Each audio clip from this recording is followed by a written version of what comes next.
Grammar के सबसे important topic verb के एक हिस्से को बताने जा रहा हूँ जो इंग्लिश ग्रामर में काफ़ी मुख्य भूमिका निभाता है इंग्लिश व्याकरण को समझने में तथा इसमें यूज़ करने में। और यदि बात करें स्टार्टअप की इंग्लिश का तो हमें जनरली इसी वर्ब से यानी इस वर्ब को ही जान करके शुरू करना चाहिए, क्योंकि किसी अंग्रेजी का शुरुआत का एक मुख्य पार्ट टू बी होता है। तो आइए हम लोग इस कंसेप्ट को समझें। Use of to B.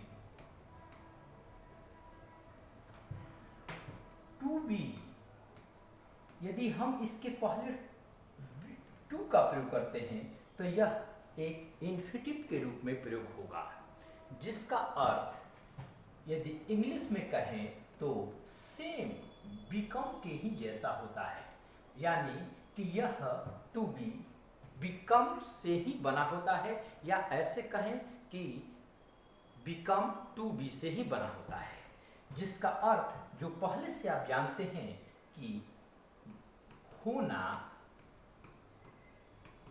बनना या रहना होता है, तो सेम अर्थ यहाँ भी टू बी का अर्थ होना, बनना और रहना ही होगा। अब यदि इसकी बात करें तो इसे दो फॉर्म में हम लोग विभाजित कर समझ सकते हैं, यानी इंग्लिश व्याकरण में इसे दो तरह से प्रयोग में लाया गया है।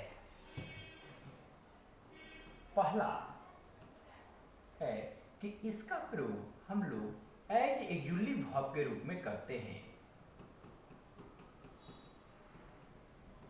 यानी एक्जुअली वर्ब को हम दूसरे शब्दों में हेल्पिंग वर्ब भी कह सकते हैं। और दूसरा है कि इसे मेन वर्ब के रूप में भी हम लोग प्रयोग करते हैं, यानी मेन वर्ब को मुख्य क्रिया कहा जाता है और एक्जुअली वर्ब को सहायक क्रिया कहा जाता है। अब यदि बात करें इसे तो इसका जो मेन वर्ब के रूप में होगा तो इसे 5 फॉर्म में हम बदल सकते हैं, और इसके 5 फॉर्म में जितने भी बदलेंगे वो इंग्लिश ग्रामर में एक बेहतरीन कंसेप्ट को एक्सप्रेस करते हैं। तो उन कंसेप्ट को पढ़ने से पहले हमें इसके फॉर्म को जान लेना बहुत जरूरी है। तो सबसे पहले हम लोग इसकी इन्फिनिटिव फॉर्म को लेंगे। इन्फिनिटिव का मतलब जस्ट मैंने बताया कि टू बी होता है।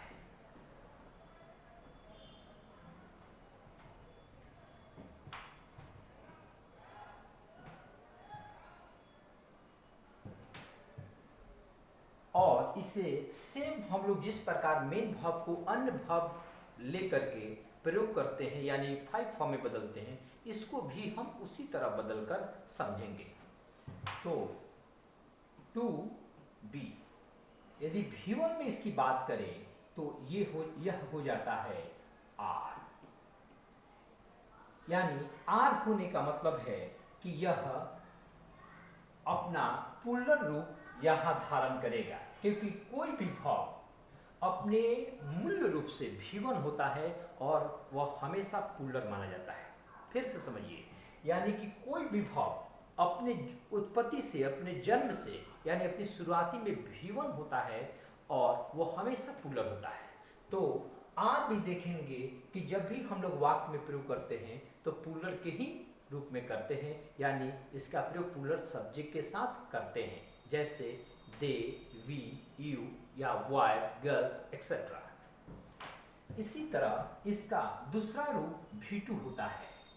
V2 में ये दो तरह से दिखाई देता है, एक वॉज के रूप में और एक वर के रूप में, जहां वॉज एक सिंगुलर फॉर्म है जो पास्ट के रूप में प्रयोग किया जाता है, यानी पास्ट की किसी स्थिति को या किसी बात को बताने के लिए किया जाता है। और वर का प्रयोग जिसे हम वॉच के भी नाम से जानते हैं या लोगों के द्वारा प्रयोग किया जाता है, लेकिन एक्चुअली इसका अर्थ वज और वर ही परफेक्ट माना जाता है। तो वर का प्रयोग यहाँ प्लूरल के रूप में है, और प्लूरल का मतलब हुआ कि यह हमेशा प्लूरल सब्जेक्ट के साथ ही प्रयोग होगा। जैसे we, you, they, boys, girls, players etcetera के साथ वर का प्रयोग करेंगे, और वज का प्रयोग सिंगुलर सब्जेक्ट के साथ होगा, जैसे ही, सी, इट एक्सेट्रा। और इसका थर्ड फॉर्म होता है बीन। बीन का प्रयोग आप लोग अक्सर देखे होंगे कि इसका प्रयोग हम लोग टेंस में, जो प्रेजेंट परफेक्ट कंटिन्यूअस टेंस है वहाँ किया जाता है, या पास्ट परफेक्ट कंटिन्यूअस टेंस में करते हैं, या फ्यूचर परफेक्ट कंटिन्यूअस टेंस में करते हैं। और इसके अलावा हम लोग इसका वॉइस में भी जिक्र करते हैं, यानी प्रयोग करते हैं। इसे हम पास्ट पार्टिसिपल के नाम से भी जानते हैं, यानी ये पास्ट पार्टिसिपल भी है। और इसका नेक्स्ट जो फॉर्म होता है V4 होता है, जहां हम लोग पहले से भी जानते हैं कि V4 का मतलब वर्ब में आईएनजी लगाना होता है, यानी फर्स्ट फॉर्म में आईएनजी का प्रयोग करना होता है। तो इसका फर्स्ट फॉर्म का बुनियादी रूप तो हमारा टू बी में चला गया है, जिसे यदि बात करें तो हम यहाँ पर बी भी लेकर के समझ सकते हैं, लेकिन इसको तोड़ को समझें तो यहाँ इसका प्लूरल रूप आर निकलेगा, और बी को यहाँ रखते हैं तो यहाँ पर ये होगा कि बी अपना यहाँ फॉर्म V1 के रूप में रखा है, लेकिन बी में और भी कुछ चीज़ें है, यानी सिंगुलर भी फॉर्म इंक्लूड है और प्लूरल भी फॉर्म इंक्लूड है। इसलिए हमने यहाँ पर बी को न ले करके आर फॉर्म इसका डिटेल रूप यहाँ पर दी। तो यहाँ भी आप देखे होंगे कि बीन का प्रयोग हम लोग इसको प्रेजेंट पार्टिसिपल के रूप में करते हैं।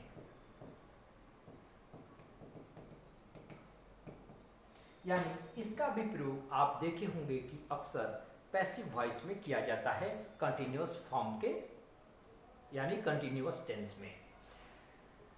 तो इसके अलावा हम लोग बहुत सारे फॉर्म एडवांस में भी इसका प्रयोग करते हैं, जैसे सेंटेंस को बीइंग से शुरू कर हम लोग एक सेंटेंस के पार्ट यानी एक सेंटेंस बना करके दूसरे सेंटेंस को बनाते हैं, या एक सब्जेक्ट रखकर जस्ट उसके बाद हम बीइंग का प्रयोग कर सेंटेंस को बनाकर एक नेक्स्ट सेंटेंस को भी रखते हैं।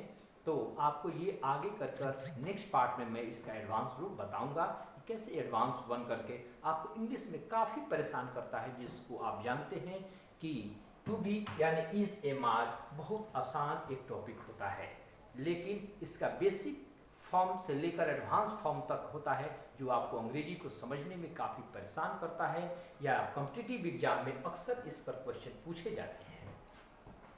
और लास्ट वन है फाइव फॉर्म, जिसे हम लोग इसका रूप रख सकते हैं और रखते भी हैं, और इसका एंड भी रूप V5 में ही रखा जाता है, क्योंकि ये V5 हमेशा दुनिया के कोई भी वर्ब हो उसके यदि V5 फॉर्म में यदि बात करें तो हमेशा सिंगुलर होता है।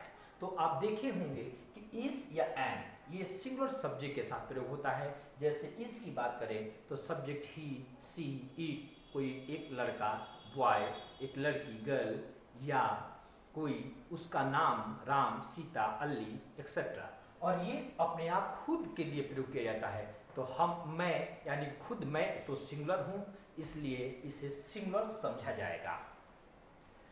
तो मैं उम्मीद करता हूँ कि आप इसके फॉर्म को बहुत अच्छी तरह समझ गए होंगे।